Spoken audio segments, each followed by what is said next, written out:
Well, hello there. I hope we have some of our Democratic far left followers on the podcast today because I got something to say.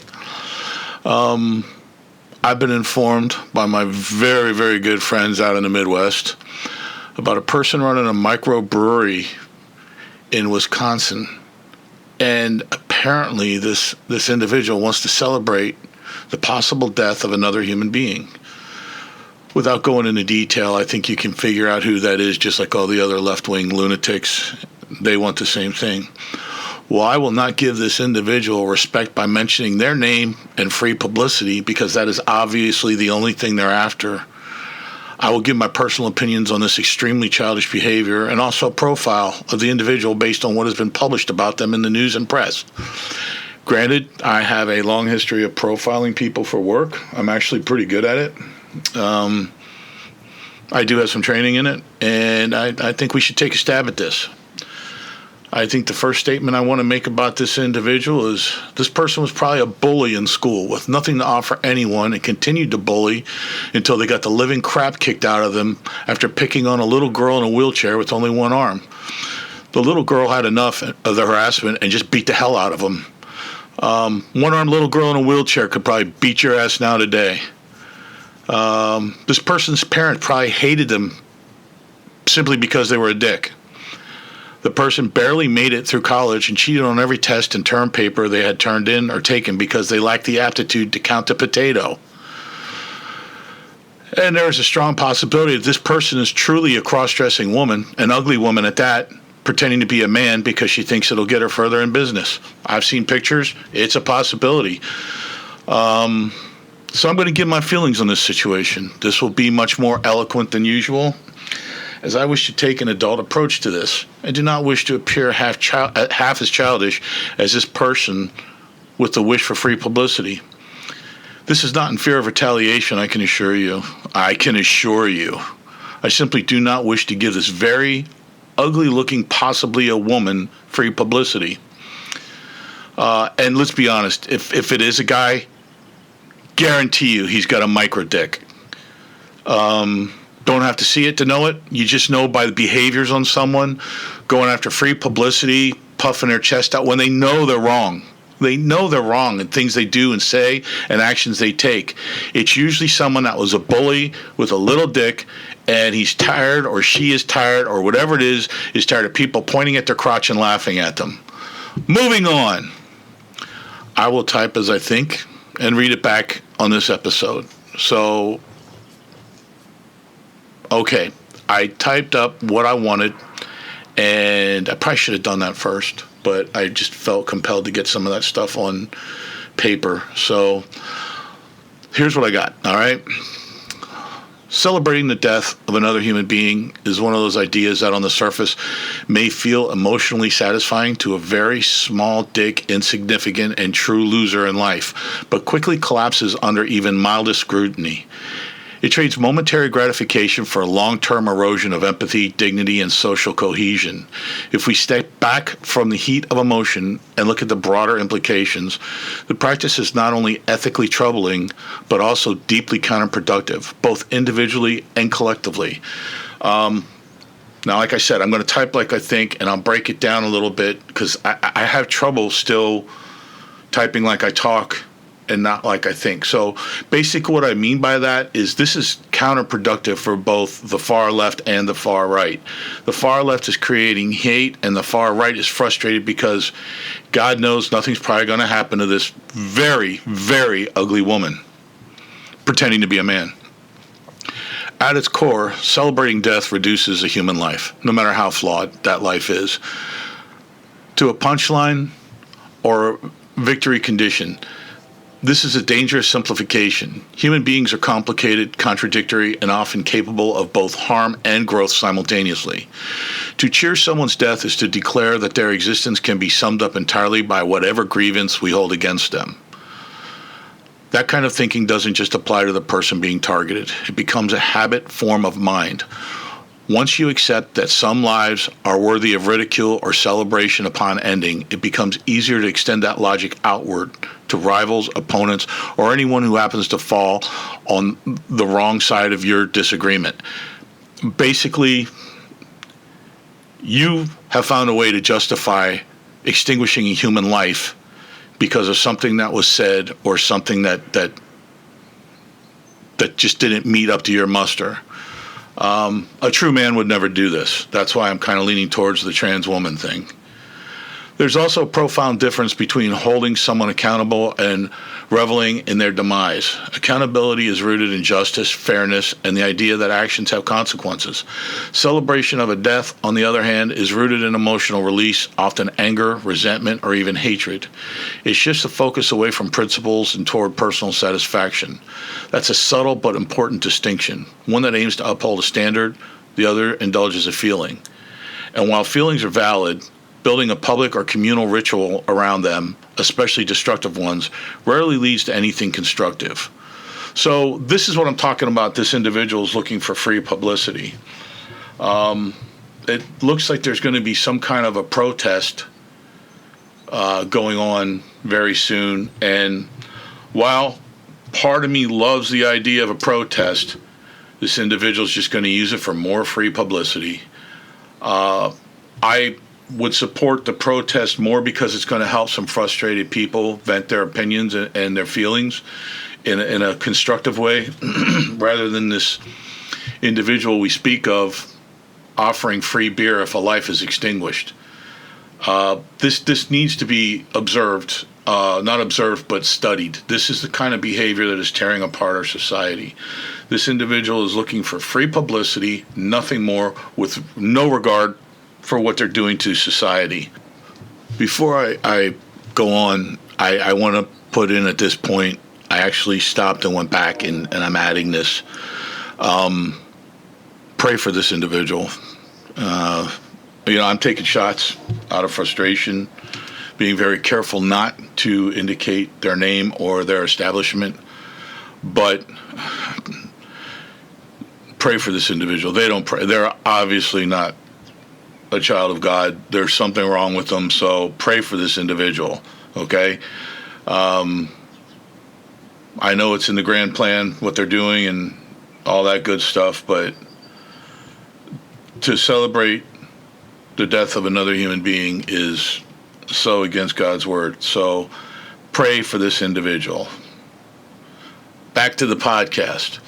Organizing a celebration around someone's death takes a step further into the absurd. A celebration implies joy, community, and shared positive meaning. Pairing that with death creates a contradiction that's difficult to reconcile without distorting basic human values. It asks people to come together not to support one another, not to commemorate life, but to collectively indulge in negativity. That kind of gathering doesn't strengthen bonds in any meaningful way. It reinforces division, not cohesion. It becomes less about the deceased and more about signaling allegiance to a particular sentiment, often rooted in hostility. Let's be honest, almost always rooted in hostility. There's also the issue of precedent. Social norms don't exist in isolation. They are built and reinforced through repeated behavior, which, based on what I read, this has been going on for some time. If celebrating death becomes normalized, even in limited cases, it lowers the threshold for when such reactions are considered acceptable. Today, it might be reserved for a wildly disliked figure. Tomorrow, it could extend to less extreme cases and broader cases of individuals till it gets down to it represents hatred towards, say, a church or a particular religion or a school. And there are enough mental dwarfs out there that listen to these idiots preaching their hate speech and celebrating death that they latch onto this and act out on it. And yes, I am speaking directly to that individual at this time. You are the kind of person that creates the people that shoot up churches and schools and shopping malls and hospitals. That's you. And I know you don't care. You consider it free publicity. You don't care what the outcome is. But you are a preacher of hate speech and all the things that are making society as bad as it is. You don't care because the bottom line is all that matters to you. You're a disgusting human being. Moving on. Over time, the line between justified criticism and outright dehumanizations becomes blurred. That's not a trajectory most societies benefit from. No societies benefit from that. Okay, you are trying to get a bar full of people drinking your beer after you give them the obligatory free one out of the swill you try to pass as beer, and you're hoping they're going to get drunk, spend a lot of money, eat your horrible, horrible food, from what I hear, and just go from there. Man. There's also an often overlooked dimension, the impact on others who are still alive. Every person who dies leaves behind a network of relationships, family, friends, colleagues, who may have had entirely different experiences with them. Publicity celebrating a death doesn't just target the individual. It inevitably affects those connected to them. It sends a message that their grief is either irrelevant or worse, deserved. That's not just insensitive. It undermines a basic social expectation that loss is treated with a degree of respect, even when the person who died was controversial. None of this means people are required to feel sympathy for everyone. It's entirely human to experience relief, indifference, or even a sense of justice when someone who caused harm is gone. But there's a meaningful distinction between internal emotion reactions and outward expressions that shape social norms. Choosing not to celebrate death is about denying one's feelings and more about exercising good judgment in how those feelings are expressed. In the end, the idea of organizing a celebration around someone's death reveals more about the participants than the person being targeted. I suggest a willingness to prioritize momentary emotional satisfaction over empathy, reflection, and long-term social health. That trade-off rarely pays dividends. A society or even small group that defines itself with what it opposes, especially in such a final and irreversible way, risks losing sight of what it actually stands for. A more constructive approach is to focus on principles rather than people, to condemn harmful actions, to support those affected, and to work toward preventing similar harm in the future. That path may lack immediate emotional punch of a celebration, but it offers something far, far more valuable: consistency, integrity, and foundation for healthier interactions moving forward. So, hopefully with prayer, patience, and common sense and good judgment, this individual will stop. I poked fun at them, I took a swing at them, but it got your attention, right? Truthfully, I will be praying for them. I know it's going to be a big ask with the big guy up in the clouds asking for help with this one, because I personally don't think, the Christian in me says try to do what you can to pray for them and make them a better person, but the human side of me, man, I don't want it. I want them to go down in a ball of fire. Just to crash and burn, living out of the dumpster in their parking lot and hating every waking moment they're alive. Again, the Christian in me is going to pray for them. The Christian in me always wins out. I'll get over it. I was just appalled that an adult walking the face of the earth in the year 2026 finds it truly acceptable to propose celebrating the death of another human being, regardless of how they feel about them, regardless of their political views, their religious views, or anything like that. To celebrate the death, or propose celebrating the death of another human being, there's a special kind of hell for you. Unfortunately, you're going to have to find out the hard way. I will pray for you. I'm going to pray for you to have a long, happy life, a long, productive life. And maybe instead of calling, rallying people to celebrate the death of a human life, why don't you some Sunday give out free breakfast and have a church meeting there, or a Bible study there, or, sponsor a softball team, a church softball team, or something like that. I know that's not your style. I know that's not what you want to do. I know you want this shock and awe, and those are the kind of people you want in your bar. And even if there aren't a lot of people like that, like I said earlier, you're just going to foster this behavior and create it until it comes up into a frenzy. And I'm going to tell you something. If anybody gets hurt as a result of this, if anyone gets hurt in any way, shape, or form, from law enforcement and emergency services all the way down to that little old lady that was walking across the street that had nothing to do with it, if they get hurt, it's on you.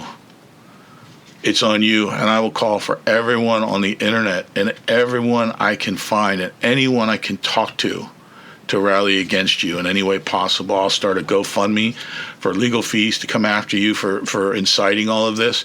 I know there are plenty of lawyers out there that would do this for free, but if anyone gets hurt, we're coming for you, and hopefully you're going to spend some time in jail. I hear they have wonderful church services in the jails out there where you live. So with that being said, man, y'all watch your six around people like this, because they're a snake in the grass. They don't care about anything but themselves and their bank account. So y'all watch your six. Please note, I am not recommending, suggesting, asking, or even hinting that there should be any violence portrayed against this individual or their establishment. We, on the responsible right side, do not resort to violence over disagreements. That's all left wing. That's all radical left. That's not us. Do not give them the satisfaction. Don't give them a reason to go on the news and say, I was just making a statement and they broke my windows out. Do not give them the satisfaction to say, oh, now they're doxing me and posting my address and blah, blah, blah, blah, blah, blah. It's all giving them free advertisement. I would more ask that you be aware of what's going on and then just ignore them. Ignore them completely. Ignore them when you're driving by their establishment. If you drive by their establishment, ignore everything about them. Do not, if there's a protest going on, don't beep your horn in support. Don't do anything, because you're just acknowledging the existence of this individual that wants to celebrate the death of human life. So again, I'm going to ask you, I'm pleading with you, those of you that are listening to this and live close, do not get involved. Do not give them the satisfaction of knowing they're getting under some people's skin. Do not give them anything. The silence will hurt them much, much more than going there and walking around with a sign. Because walking around with all it's going to do when you walk around with a sign and chant is you're going to get the news there, and then they get more free publicity. I understand if you want to do it. I completely understand if you want to do it just to vent frustration. But if you do, you must do it in a constructive and positive way. Don't say bad shit on TV. Don't be calling them names. I know I did. That's me.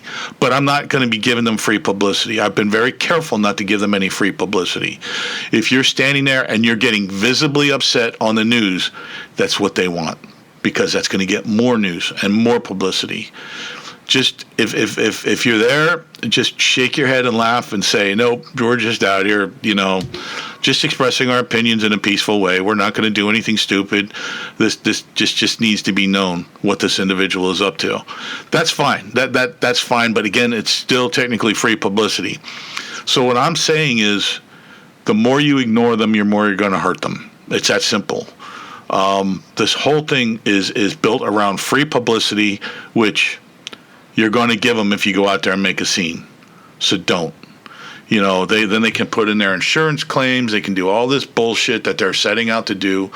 I'm going to recommend you don't do anything. I'm going to recommend you don't protest.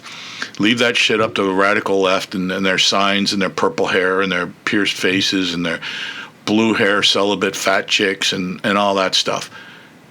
Don't get involved unless you absolutely need to vent frustration. If you do, I pray for your safety. But don't do anything to hurt anyone. You're stooping to their level. Don't do anything. Don't address this individual personally. The best thing you could do, the more you can take away from them, is simply ignore them. If they come out and start talking, act like they're not there. Don't give them any satisfaction that you acknowledge them as a human being, because they're slightly below human being status. So again, don't ever mention them by name. Don't mention the establishment by name. Don't be putting anything crazy on signs. And if for some stupid reason the press wants to come up and talk to you, remember what I said. Don't mention them by name, and do not mention the establishment. You can be angry at what they're doing, But don't be angry at the individual, because that's just giving them free publicity. You can be angry about the actions they've taken, the statements they've made, but don't mention the individual. Don't even classify them as a male or a female. They are an it. That's all they are. They are nothing. They are, like when you come in from outside and you smell something and you look at your shoe and you got that little piece of dog shit stuck in the treads in your work boot, and you can smell it because it's like this crazy ass powerful dog shit. That piece of dog shit, that little piece of dog shit, half an inch long, they're not even that. They're the E. coli that eats that shit. That's all they are, okay? So I pray you be safe. I pray you be smart. Watch your damn six and peace out.